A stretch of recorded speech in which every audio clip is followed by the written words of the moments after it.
Mussolini, also called as Il Duce, that means the leader in Italian, he was the first child of a blacksmith family. His father was a social journalist and at the same time a blacksmith, and his mother was a school teacher.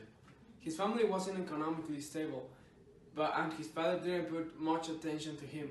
This caused that he was aggressive and disobedient and also relentless. When he was 19 years old, he left Italy and went to Switzerland.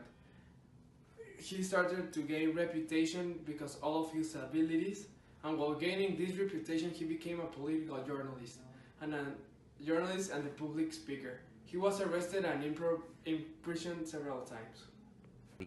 Before Mussolini became the dictator he is known as, he created the Fascist Party in 1919. He managed to organize armed squads. These armed squads, they were known as the Black Shirts. The Black Shirts terrorized the political opponents. In October 22, Italy was having an extreme political failure. That's when Mussolini stated that he was the only man capable of running the Italian government. Then King Victor Manuel invited Mussolini to form the government he wanted. In 1925, he became the dictator he is known as, with the name of Il Duce.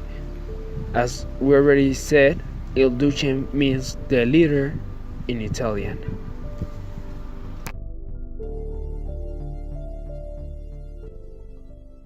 Benito Mussolini's economic system is called fascism, which in some part influenced the economic system in the US in the 1930s, and it's surprisingly similar to the economic policies of Obama in the 2009 elections.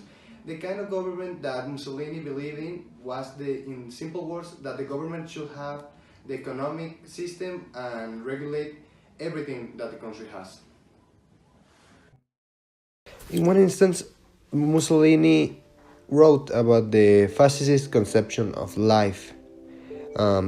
He basically wrote that the fascist conception of life stresses the importance of the state and accepts the individual only insofar as his interests coincide with the state.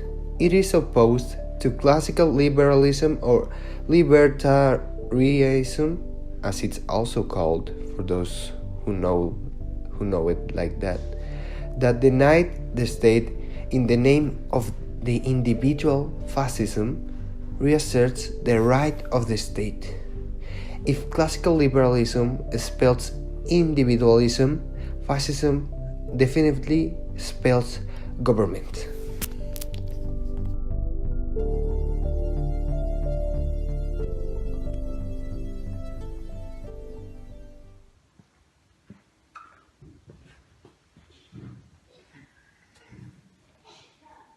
Benito Mussolini in World War II. How did he do? Well, in 1939 he believed in peace. He didn't want to go to war whatsoever. But when he realized that Germany was going to war, honor made him join them too. At first, Mussolini wasn't sure about entering to war, but when he saw that Germany was winning and winning and winning every battle, he started to become bellicose with each German victory. When Germany advanced to the west, Mussolini realized that France had no chance and that their collapse was almost complete. In June 10, 1940, Italy officially entered World War II. But do you think it was a good decision? Maybe not. Let's find out.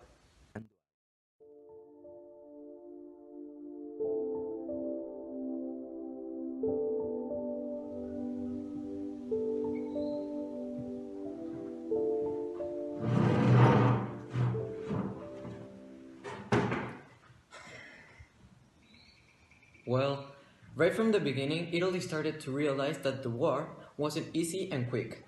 Germany didn't need Italy. Hitler considered Mussolini his junior partner. The war went on and Mussolini didn't get any news from Germany. Germany did not advise Italy about neither the occupation of Romania or the invasion of the Soviet Union. Mussolini decided to attack Greece through Albania in 1940 without informing the Germans. Italy failed to succeed. and the Germans had to pay for it. Germany started to get tired of Italy. Mussolini's decisions were nothing more than a failure. After Mussolini promised his campaign, he was starting in the office. He began to destroy democracy, and instead of truly remaining to a nationalist-based government, he began to take a turn in fascism.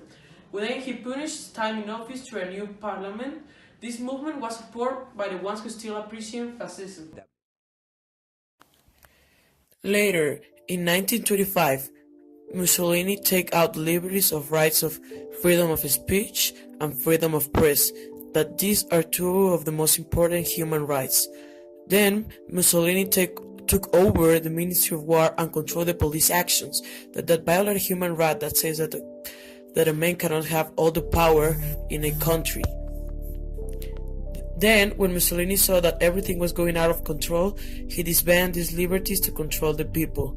Also, labor unions were under strict government control. Strikes became prohibited, and secret police and spy of people began. Soon enough, Italy became a police state.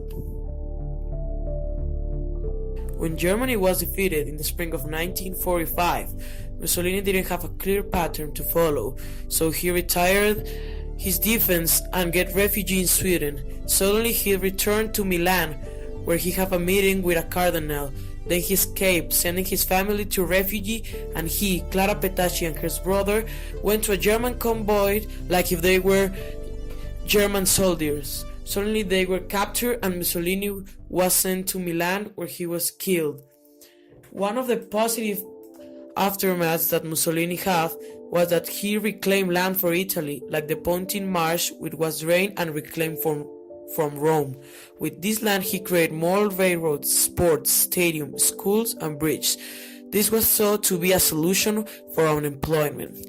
One of the negative consequences is that he tried to control as many aspects of a person's life and possible to make the state look as glorious as possible, and he became Italy into a totalitarian country.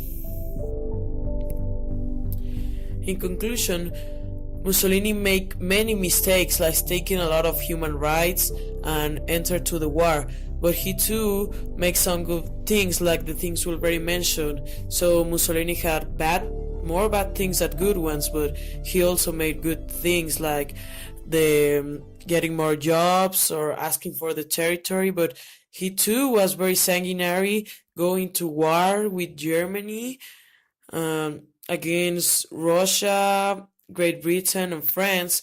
He risked many people's life, and he forgot that he has a country, and he became a dictator, very important for history. Thank you.